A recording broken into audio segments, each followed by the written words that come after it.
feel free to reply, but don't yell out stuff because I, for one, can't handle it. I have anxiety. Anyways, you guys ready to have a good time? Woo! All right, the first comic once sold out a pizza palace in Huron, South Dakota. That's right, all the way from Bismarck. Kyle Huber. Oh my God, Zach Dredge, ladies and gentlemen, come on. The bravery alone it takes to wear that shirt in public. Come on, folks. Come on, you just won a Wayne Knight look-alike contest with flying colors. That's Newman from Seinfeld for those of you that have a life. Thank you very much. It's great to be here. Shady Beach Resorts. I do this once a month. I'm here in February, the ideal time of year to be at a resort in South Dakota. So very happy for Shady Beach having me here. Thank you. What a beautiful, full audience you are. I mean, I really feel like I made it, guys. Yeah, I'm playing Corona, South Dakota tonight. Yeah, take that, high school guidance counselor. Tell me to go be a park ranger, will ya? Kyle, have you ever considered wildlife management? I don't know. You ever considered sucking my dick, Miss Brandanowitz? Oh, she's dead now. You can laugh about it, guys. It's fine. Come on. Bygones be bygones. It's great to be here. I always like to acclimate myself to local culture when I travel. So I jerked off to Christy Nome before I got here today. Just had on the back of my state road map going, oh, great faces and places indeed. Yes. I don't know anything about politics, but I can see that woman getting naughty after a PTA meeting, can't you? Like, I don't know if there's any skeletons in her closet, but there's sure as hell a strap on there, right? This guy knows what I'm talking about, right? You've thought about it, sir. Thank you very much. I've been doing this for about 7 years now. Love doing stand-up, performing for all the beautiful people around this country, and then doing the road about the past 3 or 4 now. So anytime I come into a new town, I always like to try to do something to open up, relate to the locals. So you guys like meth here? Right? South Dakota, you're on it, right?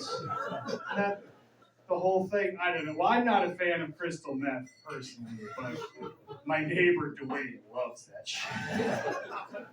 He loves it so much that he stayed up for 16 days in a row doing it once. And it came to an end because as he was driving along the highway, he kept pulling over at every mile marker because he thought it was a person following him.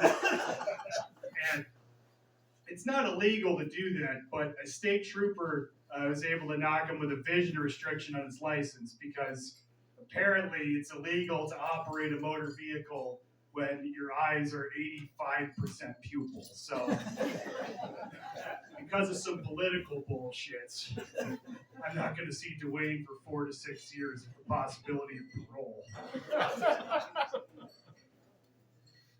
As I travel around doing this, I'm always sort of surprised, taken back, especially when I first started getting on the road. Just you guys probably get it too if you travel around the country when people hear you're from South Dakota. They kind of take an immediate interest in that. There's only so many of us, so I kept getting faced with sort of the dumb, obvious question I was traveling is, oh, living in North Dakota, what's that like? And I never really knew how to respond, so I started going, well, there's this weatherman that lives there named Tom Szymanski, and he's been transferred to like 7 different stations over the past 40 years because he keeps getting DUIs. And his last DUI was on a snowmobile, which, if you're not familiar, that's a vehicle you're supposed to drive off-road in big swerving lines in no particular direction. So I don't know how you would manage to get a DUI on a snowmobile outside of just being passed out over the handlebars and your hands still on the throttle, just repeatedly going into an evergreen.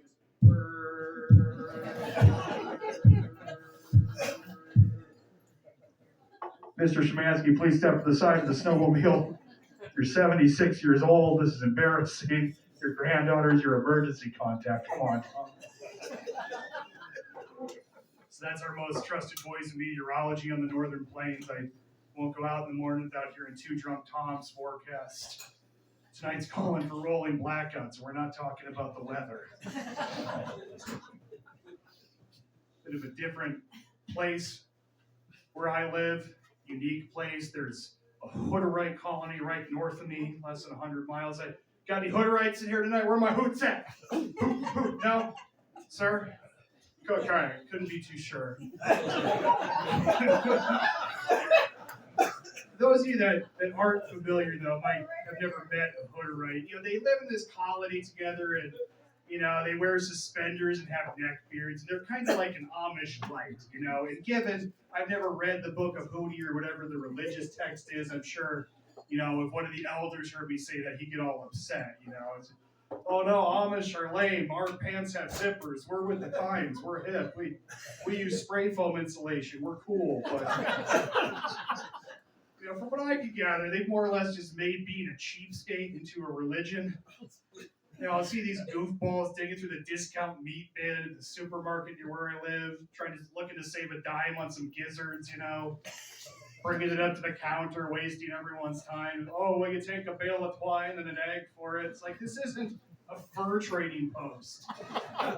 The 19th century. We're in a Safeway, for Christ's sakes. Would you just pull out a $5 bill and quit playing Oregon Trail with everyone? Nobody else is playing along.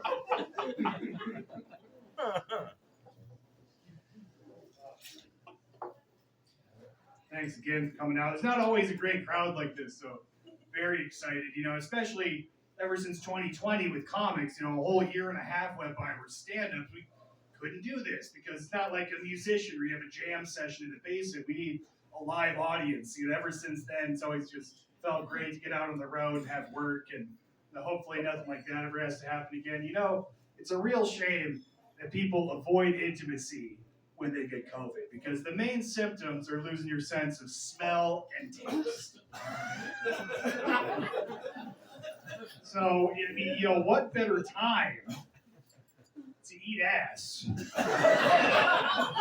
when you have COVID, right? I'm an optimist, It's like a turn on now, they're at work, you're a gal with a cough, it's like, oh, I think I'm gonna go home, I might have COVID. You don't say.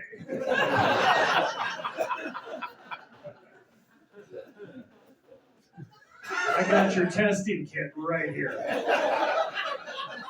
You can get your face with an inch of my ass back egg and it's positive.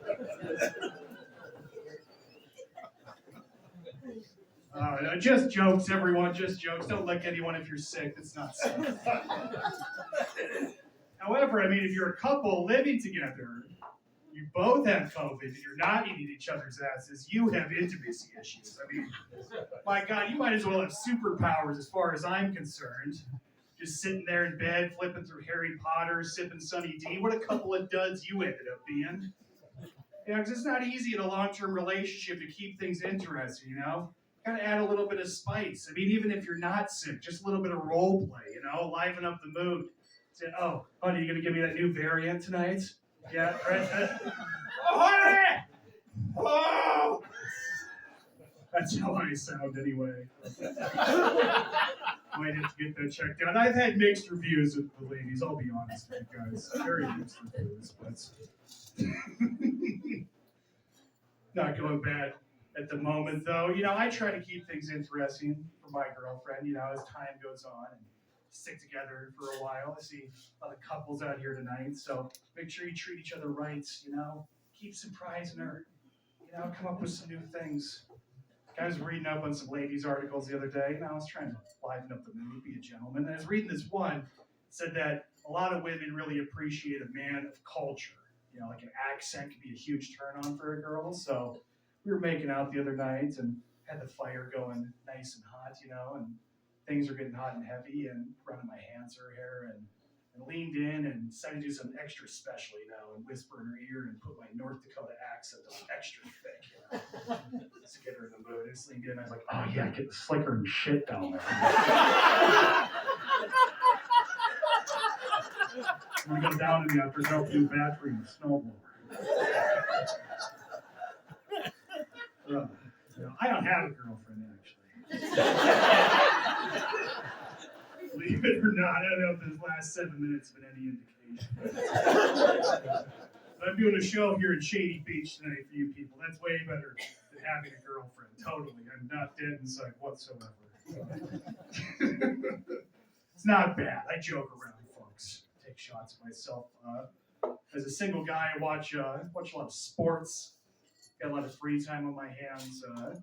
Got the NFC, AFC championships this weekend. Of course, got the Royal Rumble tomorrow night as well. And I'm not desperate enough to watch the Olympics, though. Not quite. We got any Olympics fans in here tonight, guys? No? That's the correct answer. Everyone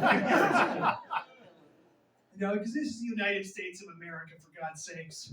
It's the greatest sports landscape on earth. You know, all the options that we have, all the entertainers, the great athletes. I mean, you can't have guys running and swimming in straight lines on television and try to pawn it off to us as entertainment. You know, and the sports media knows this, so they have to go with the stories. Every Olympian has their own sob story with how they got there. You know, like I was watching some football last weekend. They had commercials on for the games in Paris coming up this next year. And they were showing this American sprinter. You know, he's crossing the finish line, winning the race. They show his family in the stands, and they're all crying. They're like, he overcame so much. I can't believe he made it this far.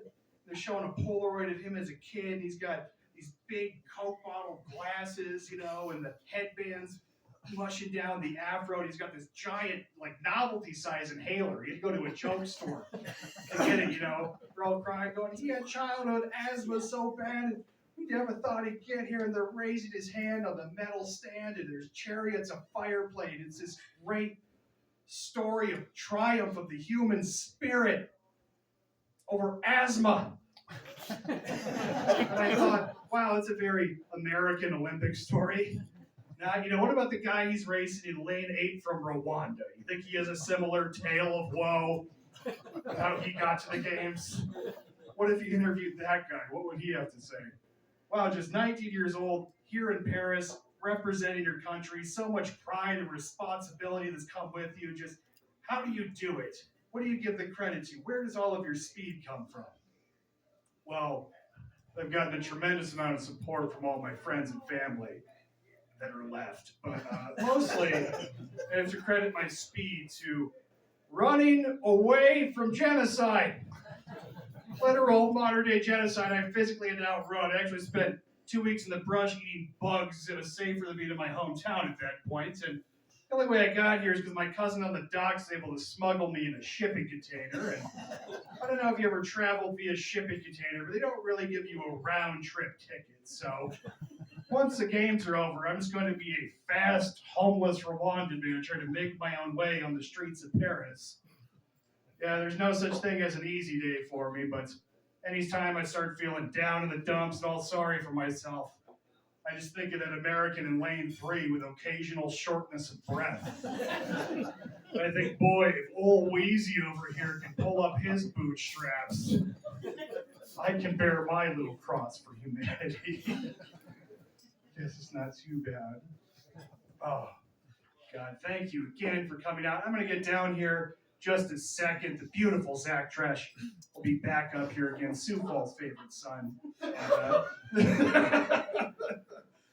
Before I step down here, I hate to end on such a serious note, but I'll be honest with you guys, okay? The whole 7 years of stand-up thing, crisscrossing Western America, it's all just a giant front. I'm currently on a years-long crusade. I'm in the midst of a war with my local DOT, and I have sworn to travel the country slandering them until this horse shit stops, okay? Because I have just had it up to my neck with these people, okay? Because I travel a lot as a comic, okay? I do a lot of interstate driving, and you guys have them down here too, but we have these big electronic billboards on the side of the road, which, you know, they have travel information. It usually just says, buckle up, or don't drink and drive, which, has that ever worked? Has anyone seen the sign that said, don't drink and drive, and gone, well, it's a good thing they put the sign up. I had no idea. 10 and 2. You know, it normally doesn't bother me that much, but around the holidays, they try getting all cute with it. Like this past Halloween, the sign said, "You're not a pumpkin, don't drive smashed."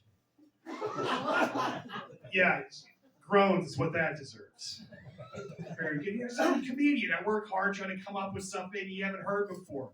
And a joke, so it irritates me. And this Christmas, it finally just pushed me over the edge. The sign said, "Drive sober or you'll be sorry." And Yule was Y-U-L-E, like a Yule log that you would put on the fireplace during Christmas times, December. You'll be sorry.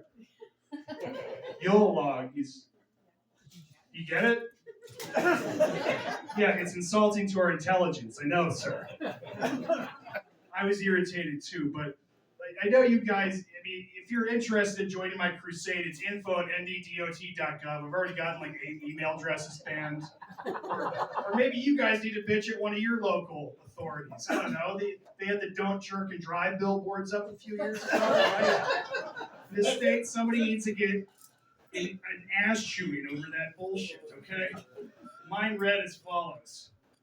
Dear North Dakota Department of Transportation, this morning, as I left the house where I am charged an absurd amount for a bedroom to drive a pickup that is 3 years older than myself to a job that doesn't pay or appreciate me enough, I looked up at your 511 board, which informed me to drive sober or you'll be sorry.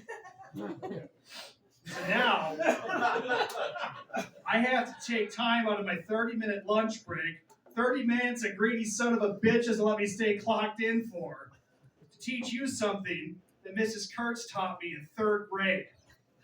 The proper contraction for "you will" is YOU''LL, not YULE.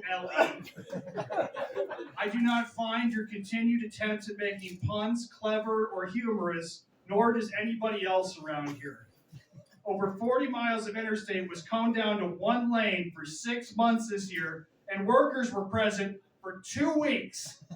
And now you have the audacity to shove corny limericks in our faces? Who the fuck is that helping? Every resident with a valid driver's license should receive a get-out-of-a-ticket-free card based on your department's persistent childlike behavior and overall incompetence. You're an embarrassment to the Peace Garden state, and that's YOU''RE, not YORE, fucking imbeciles. Oh, Shady Beach Resort, thank you so much. Are you ready for your next comedian this evening? Speaking of billboards, you might recognize this guy as a flu bug that was plastered all over the state. Ladies and gentlemen, Sioux Falls' favorite son, the beautiful Mr. Zach Trash. Come on.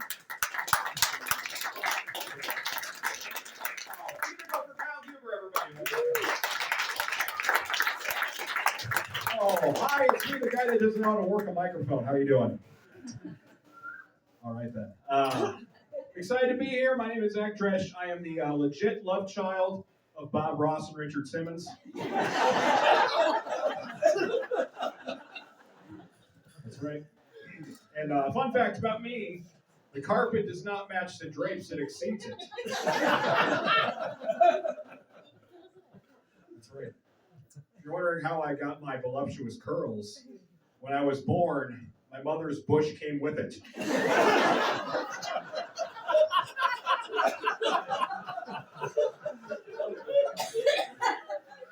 And somehow her breasts as well. I don't know how that happened.